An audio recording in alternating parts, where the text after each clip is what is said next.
Convocados pola memoria do doutor Fausto Galdo, celebrouse na Real Academia da Medicina da Coruña a terceira Asamblea da Irmandade da Sanidade Galega, na que ingresaron 35 novos irmandiños e irmandiñas que formalizaron o seu compromiso coa lingua galega nas actividades profesionais. O presidente da Asociación de Funcionarios para a Normalización Lingüística de Galicia, don Xoaquín Monteagudo Romero, fixo un percorrido polo proceso de normalización lingüística no seo das administracións públicas, facendo fincapé na necesidade de buscar novos espazos de uso para a lingua galega. Efectivamente, hai xa 3 décadas que se conseguiu o fito xurídico e político de que o galego se recoñecese como lingua oficial do noso país, a través, recordades, do Estatuto de Autonomía, e pouco despois a través da Lei de Normalización Lingüística. Ese fito xurídico estaba programado para que, ao longo destas 3 décadas que pasaron, se consolidase o que se denomina na linguaxe como un proceso de normalización, é dicir, proceso de incorporación do galego como lingua de traballo e como lingua de relación aos ámbitos propios dunha lingua oficial. En primeiro lugar, e especialmente o propio aparello do Estado, a propia administración autonómica e os concellos, e en segundo lugar, aqueles, digamos, aparellos ou servicios públicos que son esenciais nunha comunidade, como a nosa, a administración de xustiza, o ensino, a educación e a sanidade, por non estenderme máis alá. Bueno, ao longo destas 3 décadas, pois, nós como asociación e a Irmandade Xurídica Galega, que xurdiu con posterioridade, pois, quixemos ser unha especie de motor para a promoción desta finalidade. Evidentemente, a idea do proceso de normalización, digamos, baséase en que o Estado, as administracións públicas deben xogar un papel protagonista nese fenómeno. É dicir que subyace a propia idea do proceso de normalización, que o Estado non podía ser neutral diante da realidade social e histórica da lingua galega, senón que tiña que funcionar como motor, respetando o principio de igualdade de todos os cidadáns, tiña que funcionar como un motor que desenvolvese, programase e executase accións positivas en defensa do galego para recuperar espacios sociais para a lingua galega. O certo é que 30 anos despois atopámonos aquí e atopamos aí coa tarefa pendente de conseguir que o galego reconquiste, en algún caso, os espazos públicos esenciais que os galegofalantes merecemos. O coordinador xeral da ISAGA, o doutor Pablo Bahamonde García, fixo alusións ás disfuncións que tollen o proceso de normalización lingüística. Vivimos nun país anómalo, nun país que non valora o principal patrimonio cultural que ten un pobo, que ten un territorio, e as súas creacións culturais e a principal creación cultural dun pobo é a lingua. Polo tanto, esta anomalía temos que correxila de algún xeito, e eu espero, teño a convicción de que algún día este tipo de actos non farán falla, non serán precisos. Pero hoxe en día é preciso recoñecer a aqueles que xa están comprometidos coa lingua e os que adquiren un compromiso de utilizar a lingua para recuperala como lingua propia. E non por afán identitario, senón porque eu creo que é o noso deber ca humanidade inteira. Da mesma forma que se protexe a biodiversidade e o planeta cada vez perde máis riqueza biolóxica, tamén sabemos, eu isto aprendino dun libro de Teresa Moure, que a variedade cultural e idiomática non é un problema, senón que é unha riqueza para a humanidade. Por lo tanto, non temos obriga solo cos nosos anteriores e cos nosos fillos, senón que temos compromiso coa humanidade inteira, porque unha humanidade, un planeta no que se morren linguas cada vez é máis pobre, é máis inculta e, polo tanto, temos que defendernos desa devastación. Teresa Moure, que citei nun libro moi bonito que se chama Outro idioma posible, decía: cada ano que pasa perdemos, entre outras manifestacións da multiplicidade cultural, varias dúcias de linguas. Este ritmo vertixinoso de morte lingüística ten sido comparado á devastación ecolóxica. O ser humano é o principal axente de pérdida de diversidade biolóxica e cultural. Iso significa que as culturas e as linguas, como as especies en perigo de extinción, non morren, son asesinadas. Nós temos que impedir este xenocidio. Eu, ao largo da vida, basta facendo máis escéptico, pero é unha convicción que non perdín, que é a convicción de que a lingua é un gran valor, un gran patrimonio colectivo que nos define, nos fai distintos e ao mesmo tempo nos permite comunicarnos cos demais. Por que a lingua na sanidade? Por que hai que defendela? Porque somos moi importantes. O sector sanitario, a pesar de todos os pesares, sigue a ter moito prestixio social, e se somos cada vez máis os que imos tecendo unha rede de galegofalantes e de facer oferta positiva do galego á hora de ofrecer servizos de saúde, iso prestixia o idioma e favorece a súa recuperación. Por iso naceu ISAGA, a Irmandade de Sanidade Galega, que acolle a profesionais diversos. Aquí se incorpora ahora un grupo numeroso de novos irmandiños que, como os que nos precederon, os das Irmandades da Fala, vai facer ahora 100 anos. No 16 cumple 100 anos da creación das Irmandades da Fala aquí, na cidade da Coruña. Na cidade da Coruña, que tuvo unha forte vinculación galeguista que foi perdendo e nos últimos anos, é unha cidade fortemente desgaleguizada. Por iso, galeguizar o hospital, galeguizar os servizos de saúde, os centros de saúde, eu penso que é un acto certamente relevante.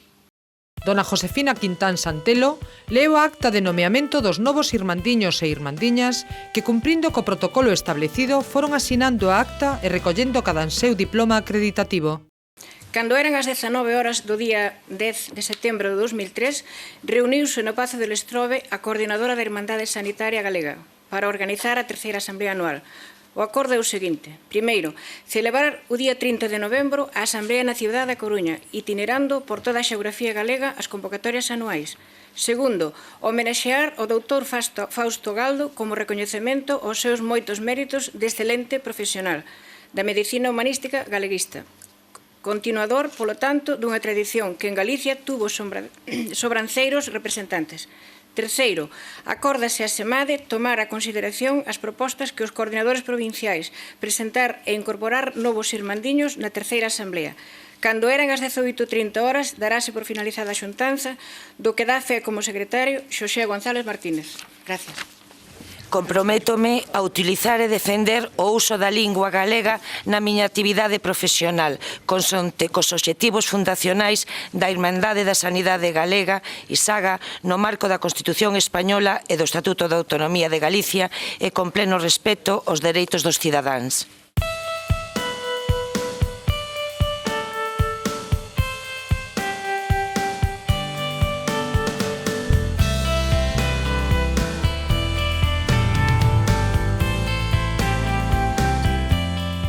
Os doutores Francisco Cerviño e Ángel Vázquez de la Cruz glosaron a figura de quen fora o seu amigo e gran profesional médico. Fausto, como Ángel Vázquez e como Paco Martelo, é compañeiro meu de curso na Facultade de Medicina de Santiago, pertencemos, como el mesmo decía, con desenfado a gloriosa xeración do 68. E tiña Fausto esa certa rebeldía que moita xente do 68 conservamos, quero creer. Ainda que Fausto aplicaba ese lema dos masóns da curia que recolle Stendhal no seu libro Roma, Nápoles e Florencia. Creer o menos posible sin chegar a ser herexe, pero obedecer o menos posible sin chegar a ser rebelde. Un fermoso e útil lema aplicable a moitísimos eidos da vida. A relación máis íntima con Fausto comezou en Barcelona na primavera do ano 72, cando eu, que facía un MIR en Madrid, vou ao Hospital Infantil do Valdebrón a facer unha rotación, stage, seica que se di agora, ao servicio de nefroloxía infantil. E son acollido fraternalmente, con entusiasmo, diría eu, na súa casa por Ángel Vázquez, Pepe Nieto e Piño Fernández, o primo de Ángel. Meses inesquecibles, aqueles de aprender moita medicina e de tratar de seguir o ritmo destes tres colegas que poderían ser tres personaxes das últimas tardes con Teresa, excelentes residentes, excelentes médicos, pero que exprimían aquel faro de liberdade tamén sexual que era entón Barcelona. esa maravillosa cidade que, como di Vargas Llosa, está agora un pouco paletizada, a pesar de que a súa fermosura é crecente.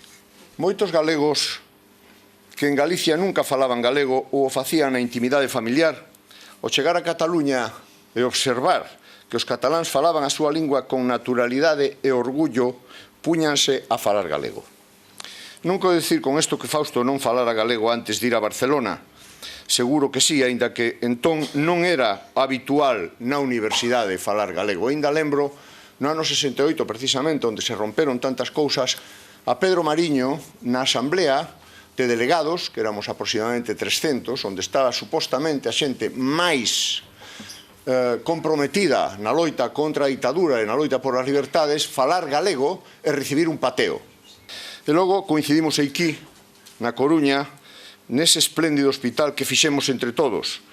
Pudo ser e foi, dixo Fausto, o deixou no escrito, o Chuac ou Juanco Analejo, que xa Fausto e o seu amigo Carlos Guitián, o bibliotecario do hospital, xa intentaron antes da lei da memoria histórica cambiarlle o nome.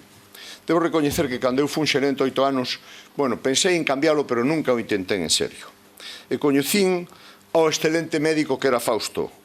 E non só técnicamente, que eso é unha condición sine qua non para ser un bo médico, senón a un médico cercano, afectuoso, atento cos seus pacientes, un médico humano e humanista, que o mesmo escribía de gastronomía ou de cociña, que non é exactamente o mismo, que de pintura. Pois este médico bo, e bo médico, como era bo médico, falaba na súa lingua cos seus pacientes, como é o lóxico. Pero o lóxico non sempre está presente. Dende logo, non no eido da nosa lingua, que desafortunadamente e paradoxalmente, dende os Mendiño, Martín Codas, Paio Gómez ou Alfonso Sabio, o único rei español que levou o nome de Sabio, nunca tanto prestixio social tuvo e nunca foi oficial como agora e nunca tanta xente estuvo nela alfabetizada, pero desafortunadamente, decía, está en perigo serio de desaparecer como lingua de comunicación. El decía que sempre votaba por min, dende a facultade. Creo que non é verdade. El lo decía, pero creo que non é verdade, sobre todo nos últimos tempos, porque estaba cabreado, como casi todo o mundo. O eterno votante, refería a él autocalificándose respecto a min. Era, sin dúbida, un galeguista insobornable. En ese galeguismo, permitidme contar esta anécdota que ten moita gracia, escolleu nos anos 80 como opción política, non digo como militante, pero como opción política a esquerda galega, pola que votaba. Eu vendíalle bonos para financiar as campañas, non tiñamos entonces nin financiación regular nin B. E el decíame, cómprochos mentras non gañedes, porque logo me ides quitar a consulta privada. Ese era Fausto, simpático, extrovertido, ás veces excesivo. Por certo, nunca pensamos quitarlle a consulta privada a ninguén, e menos a Fausto Galdo. Outra cousa é a defensa da sanidade pública, hoxe máis necesaria que nunca, na que estivo Fausto, e hoxe tamén estaría, estuvo na construcción dun grande hospital emblemático, verdadeiro faro de Hércules da sanidade pública galega e española, na defensa das verdades modestas que quedaron en pé cando se fundiron as soberbias utopías, na defensa da sanidade pública e da lingua galega. Aí está Fausto Galdo. Moitas gracias. Moi honrado, síntome, para falar de Fausto nun sitio que eu sei que a lle gustaba moito, porque Fausto, como tiña todos os rexistros habidos e por haber, tamén tiña o de amante das ceremonias. No seu entusiasmo pola vida tamén estaban estos aditamentos que el seguramente aquí levaría con moita maior prestancia que eu, desde logo, porque Fausto, xa antes de calquer nomeamento deste tipo, xa non é que fora un irmandiño, senón que era un irmandazo.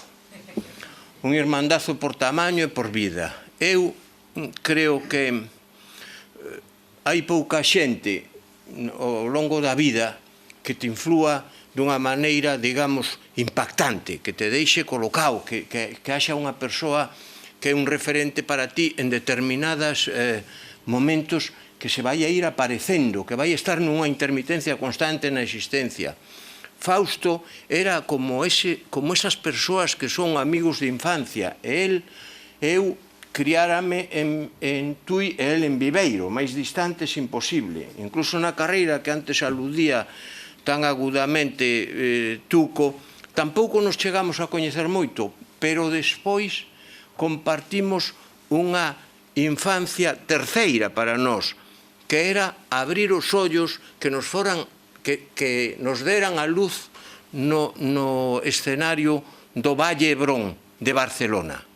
Aparecer aos 20 e tantos anos noutro lugar totalmente diferente, outro mar, outra luz, outra terra completamente distinta, outro clima, onde decíamos nós, aquí non sabe chover, porque de repente caían, outro idioma que nos marcou moito, como sinalaba Cerviño, porque nos enseñou e nos deu un exemplo de onde había que estar con respecto á nosa propia lingua e onde nos puxemos.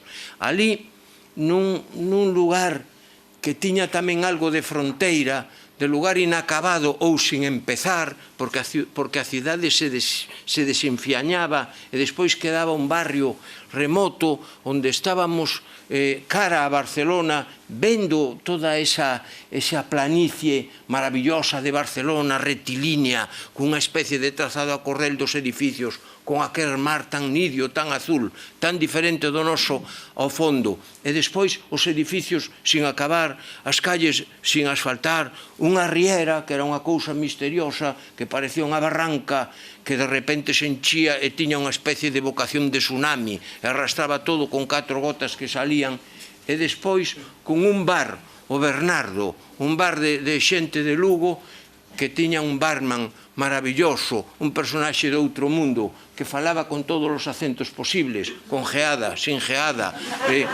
todos, a cada quen lle daba o seu, con unha maravillosa. Digo todas estas cousas que igual non son de un gran interés para todos, pero sí que son para os fillos e para Fernanda. Como tiña aquela parella de xerentes do bar, Maripaz e Avelino, un tipo forte, fornido, arrubiado, que estaba sempre acordado no mostrador e que nadie lle fixera vira facer nunca absolutamente nada.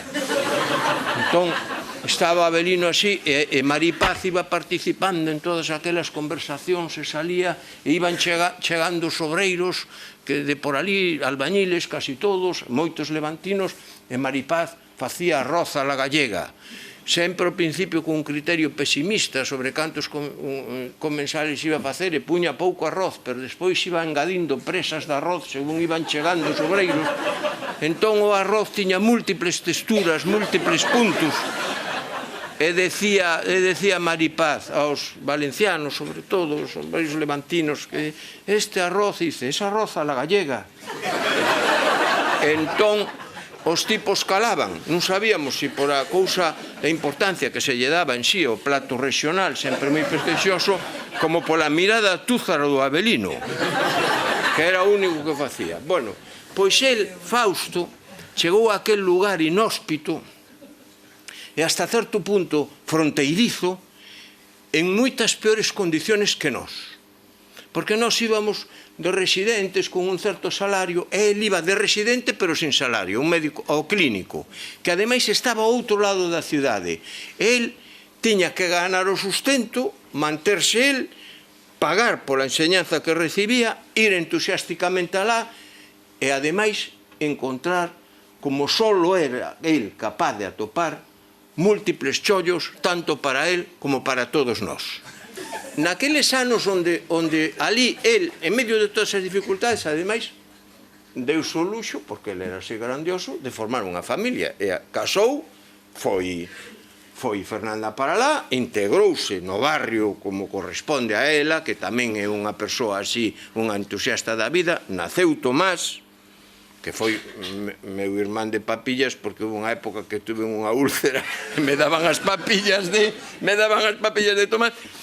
E ali me decía un día Fernanda, daba a súa casa a parte máis extrema do barrio e se extendía hasta o límite que hacía de Barcelona, polo Carmelo, máis ou menos por ali, unha extensión de campos labrados, de patacas, de remolacha, de millo, e me decía Fernanda, mira, Angeliño, aquí venían eu a aprender como é isto da agricultura, que eu que da estrada de toda a vida non sabía nada nin de patacas nin de nada, e ora sei cando se plantan os tomates, porque ali asistía ás colleitas.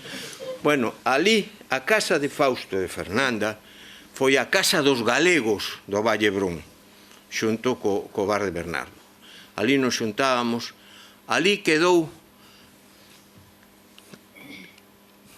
a pegada imborrable dunha persoa que non o sabíamos ali, pero máis ou menos o imaginábamos, que iba a ter unha vida colmada, unha vida plena, que iba a regresar á súa terra e iba a triunfar como médico, como ser humano, como galeguista, como escritor. Aquel home que xa no seu propio nome levaba o que iba a ser Fausto, que significa feliz. Fausto que foi feliz.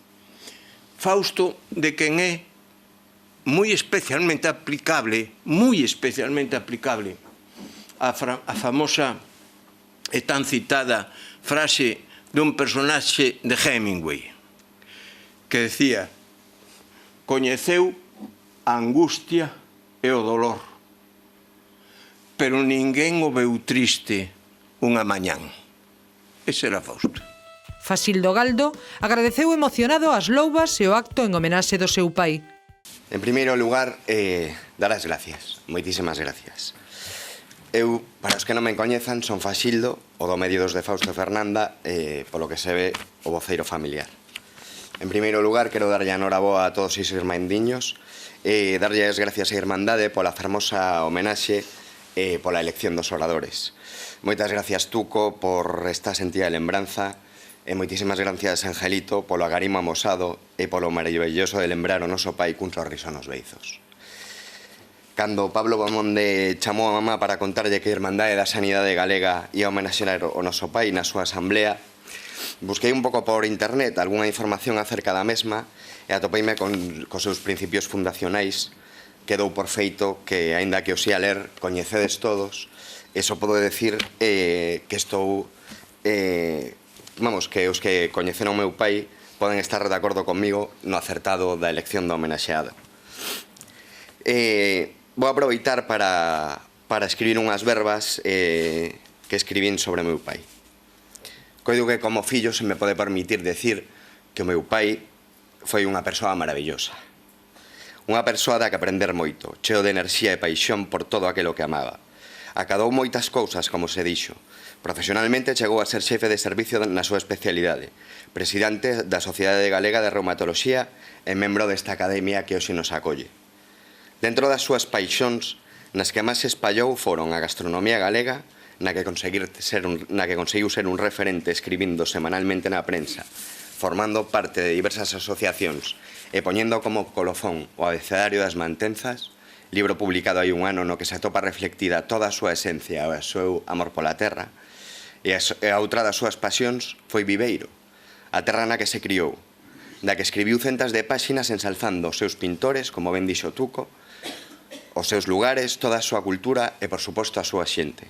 Orgullosísimos podemos dicir que, froito de toda esa paixón, a rúa Doutor Fausto Galdo forma parte do rueiro de Viveiro, xusto debaixo do balcón da habitación na que chegou a este mundo.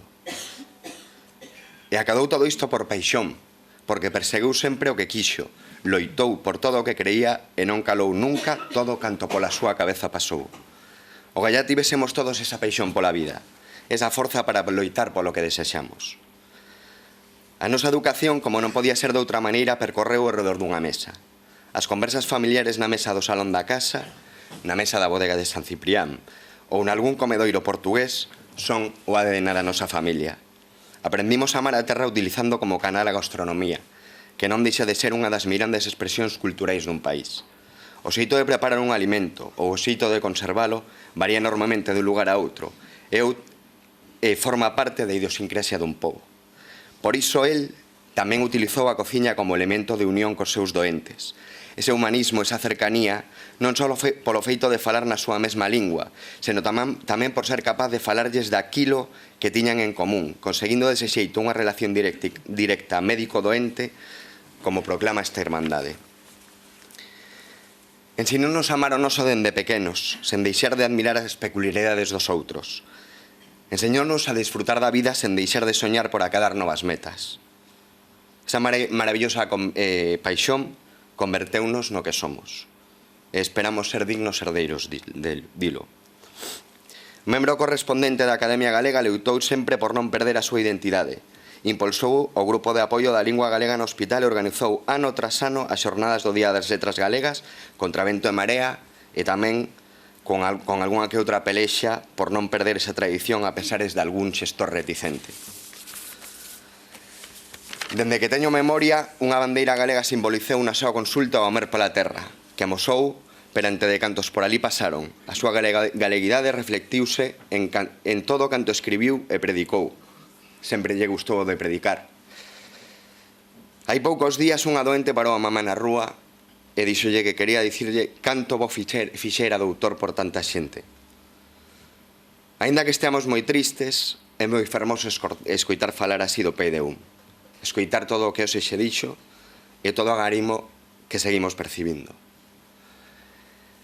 Para pechar, contareivos como anécdota familiar que cando eu tiña 8 ou 9 anos había un concurso de declamación no colexio. Eu cheguei a casa e dixenlle: papá, hai que preparar unha poesía. Que preparamos? Chegou cun libro de poesías galegas e con 9 anos díxome: vas a estudiar este poema. É dun autor que se chama Celso Emilio Ferreiro. E era Deitado frente ao mar. O que declamei, leo só unha parte, era: eu faloa porque sí, porque me gosta, e quero estar cos meus, que a xente miña, perto dos homes vos que sofren longo unha historia contada noutra lingua. Creo que a elección do poema por parte do meu pai reflicte quen é meu pai. Moitas gracias a todos polo voso agarimo. O director xeral de Asistencia Sanitaria, don Félix Rubial Fernández, apoiou na súa intervención o traballo que se ven desenvolvendo desde a Irmandade da Sanidade Galega. Creo que é un día de agradecemento a Isaga por ter feito este acto de homenaxe, por un profesional comprometido cos seus pacientes e comprometido co seu país, coa súa cultura e coa súa linga. Pero tamén é un día de agradecemento para todos aqueles que vos sumades aos irmandiños entre os cales me conto, polo voso compromiso tamén coa lingua no voso traballo cotián. Nun momento como este, de dificultades, eu creo que poucas cousas son tan efectivas, tan seguras e tan eficientes como o uso da palabra na práctica asistencial. Son o director de asistencia, dende logo no voso traballo. Creo que, é unha forma de facer asistencia, dende logo, comprometida e pensando no ben dos nosos pacientes. Reitero o meu agradecemento a Isaga polo seu traballo, pola súa trayectoria e, dende logo, tamén felicitar a todos vós e, dende logo, tamén recoñecer a figura da persoa que hoxe homenaxeamos. Mais nada e moitas grazas. O secretario xeral de Política Lingüística, don Valentín García Gómez, destacou a importancia do uso da lingua galega no ámbito sanitario. Dentro do ámbito da difusión da lingua é algo moi importante o que acabamos de presenciar e o que acabamos de facer. O sector sociosanitario, entendido no sentido amplo, tradicionalmente sempre lle foi moi negado ao noso sistema cultural, máis puntualmente a nosa lingua. Hai ámbitos onde, por razóns que non veñen agora aquí, que sería moi prolixo recordar, como son o da xustiza, como foi a administración pública, como foi a sanidade, pois o galego sempre o tivo moito máis difícil, por varias cousas, entre elas que a linguaxe sanitaria é unha linguaxe de especialidade, entre elas tamén que moitos dos profesionais que a practicaban ou que a practican non proviñan de ambientes galegofalantes, ou entre elas tamén que marcar a distancia entre administración e administrado, entre paciente e entre médico e doente, sempre se fixo botando man doutra lingua que temos contacto e que temos temos a sorte tamén de dominar como é o castelán. Isto cambiou moito nos últimos tempos, como está poñendo de manifesto aquí, pero quedanos ainda un longo camiño por percorrer. E aí ven a importancia de todos e todas as que estades aquí, todos que traballades na sanidade, de marcar esa proximidade que nos dicía antes Félix, de levar o humanismo a unha profesión tan humana como é a dos que vos dedicades a algo tan nobre como é curar os corpos, en moitos casos tamén o espírito da xente que vos chega todos os días. Así o fixemos en todas as asambleas que tivo Isaga, rendendo homenaxe a médicos humanistas, médicos e profesionais da sanidade que levaron a lingua como bandeira e como medio de comunicación e de proximidade coa súa xente e cos seus concidadáns e cos seus pacientes. Nesta medida, unha vez máis, agradecer a labor de Isaga, Pablo, de verdade, moi sinceramente, por todo o que está facendo pola nosa lingua, a Academia Médico-Cirúrgica por acollernos nesta tan tradicionalmente sempre galeguista cidade da Coruña, e que nos últimos tempos temos que facer un esforzo superior aínda por difundir a nosa lingua. E, por último, quero ter unha mención para Fausto Galdo, a quen tiven tamén a sorte de coñecer, non tan profusamente como os que o louvaron hoxe aquí, como tú, como Angelito, pero era imposible pertencer ao mundo da cultura e ao mundo da lingua sin ter en algún momento da vida contacto con Fausto Galdo. Unha persoa inmensa, un home culto, formado, e que gustaba, podo dicir desde a miña perspectiva de lingüista, de meternos en apuros aos lingüistas moitas veces. Era moi habitual que nos fixese preguntas de como se dicía tal palabra ou que outra variante dialectal había, sobre todo palabras relacionadas co léxico da medicina e da gastronomía, que a él lle interesaba de moitísimo. Foi todo un exemplo de integridade e de compromiso coa terra e co idioma. Coa súa figura e coa súa memoria me gustaría rematar esta miña pequena intervención animándoos a todos e a todas de que o galego coas medidas, coas ferramentas que hoxe temos no noso alcance, informáticas ou mesmo esta semana pasada puxemos en marcha un traductor que se chama Gaio, que tedes a disposición no voso portal corporativo, que utilicedes moito máis e que fagades del unha lingua que estea no ámbito da medicina e do ámbito das ciencias da saúde, que é o que todos creemos. Moitas grazas e moi bo día.